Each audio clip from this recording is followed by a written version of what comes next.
Hola, y les damos la bienvenida a Hola Spanish. Qué gusto estar aquí. Hola a quienes nos escuchan. Hoy tenemos un análisis profundo, la verdad, muy especial.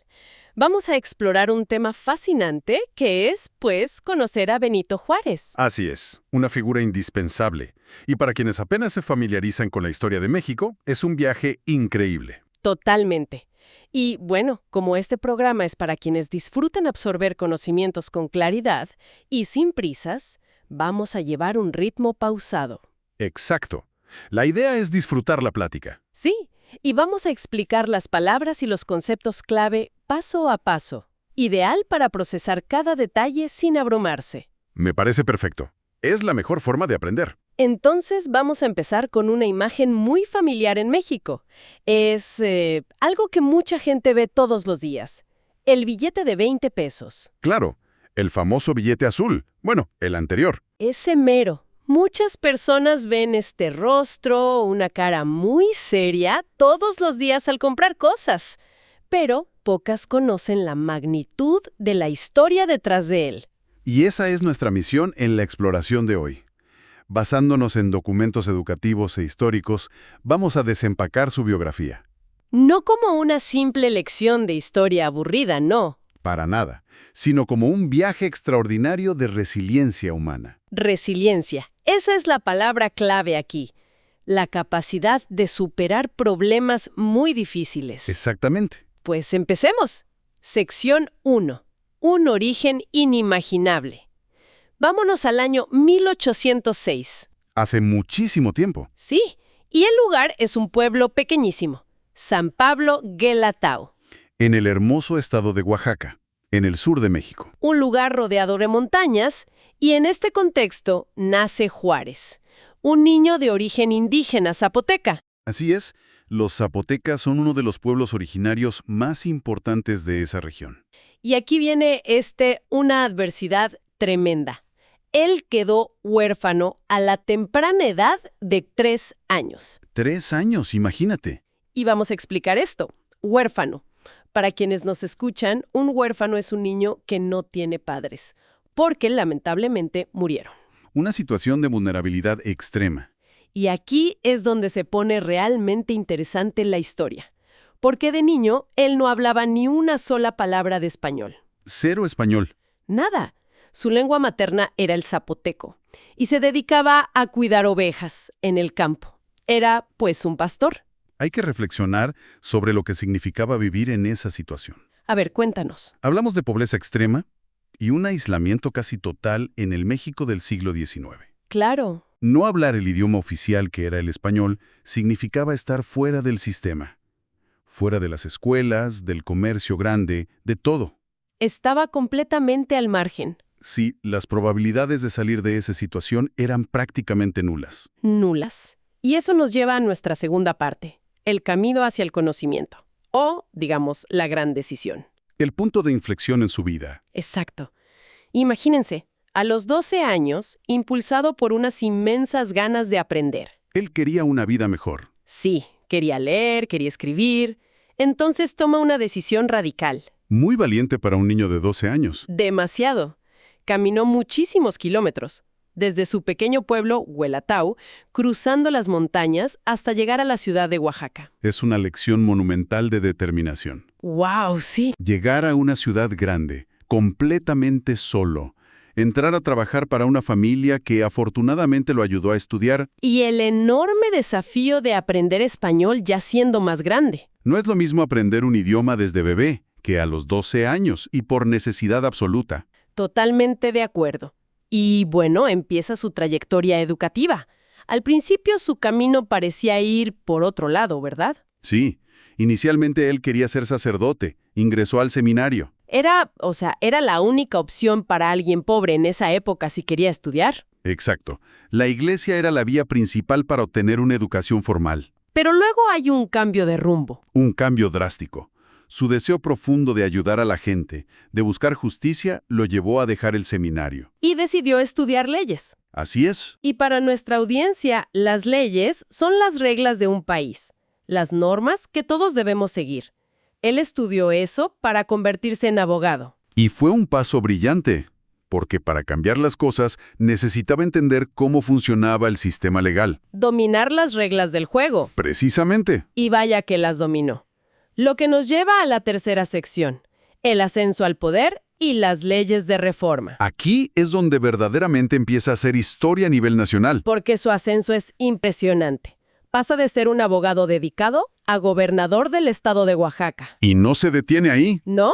Hasta convertirse en presidente de México en el año 1858. Hay que subrayar un hecho histórico fundamental aquí. A ver. Fue el primer presidente de origen indígena en todas las Américas. ¡Wow! En todo el continente. Sí, en un continente que había estado bajo el dominio colonial europeo durante siglos, esto rompió todos los esquemas. Es inspirador.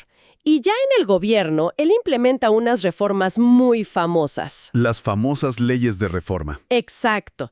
Y aquí, manteniendo una postura estrictamente neutral e informativa, porque sabemos que son temas complejos de la historia. Claro, reportando solo lo que dicen los documentos. Sí, vamos a explicar que el objetivo principal de Juárez con estas leyes era separar la Iglesia del Estado. Él creía firmemente que el gobierno y la educación debían ser para todos. Para toda la población. Sí, de forma libre y laica. A ver, hagamos una pausa ahí para asegurar que este concepto quede muy claro para quienes nos sintonizan. Laico. Laico. Laico significa que no hay una religión oficial impuesta por el gobierno, ¿es correcto? Sí, es totalmente correcto. Significa que el gobierno no favorece ninguna religión y permite que cada persona crea en lo que decida libremente. Perfecto. Un concepto muy importante en la historia moderna. Pero, como indican los textos históricos, este periodo fue de una gran revolución. Sí, no fue nada fácil. Trajo muchas guerras. Guerras civiles, problemas económicos gravísimos e incluso una intervención de Francia. Una invasión extranjera en toda la extensión de la palabra. Exacto. El ejército francés invadió México y Juárez tuvo que gobernar prácticamente huyendo en un carruaje. ¡Qué resiliencia! Frente a la guerra y la persecución, él nunca se rindió. Jamás.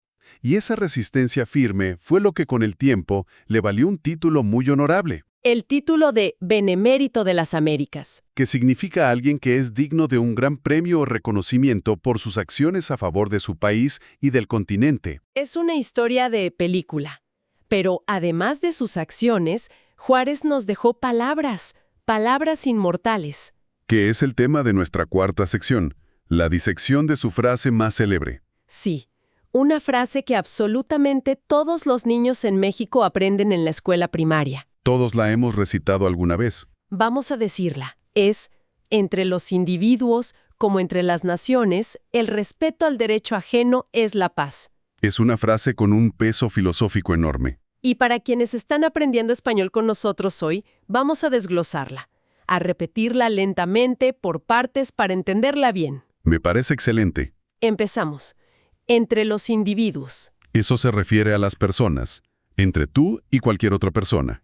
Luego dice, como entre las naciones. Es decir, aplica igual para los países enteros. Y la parte central, el respeto al derecho ajeno. Y termina con, es la paz. Aprovechemos esta frase para explorar el significado profundo de tres conceptos clave que vemos mucho en estos textos históricos. Adelante. El primero es derecho. El derecho.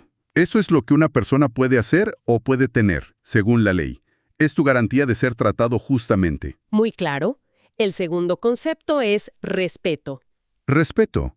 Es la admiración o la consideración que le tienes a alguien más.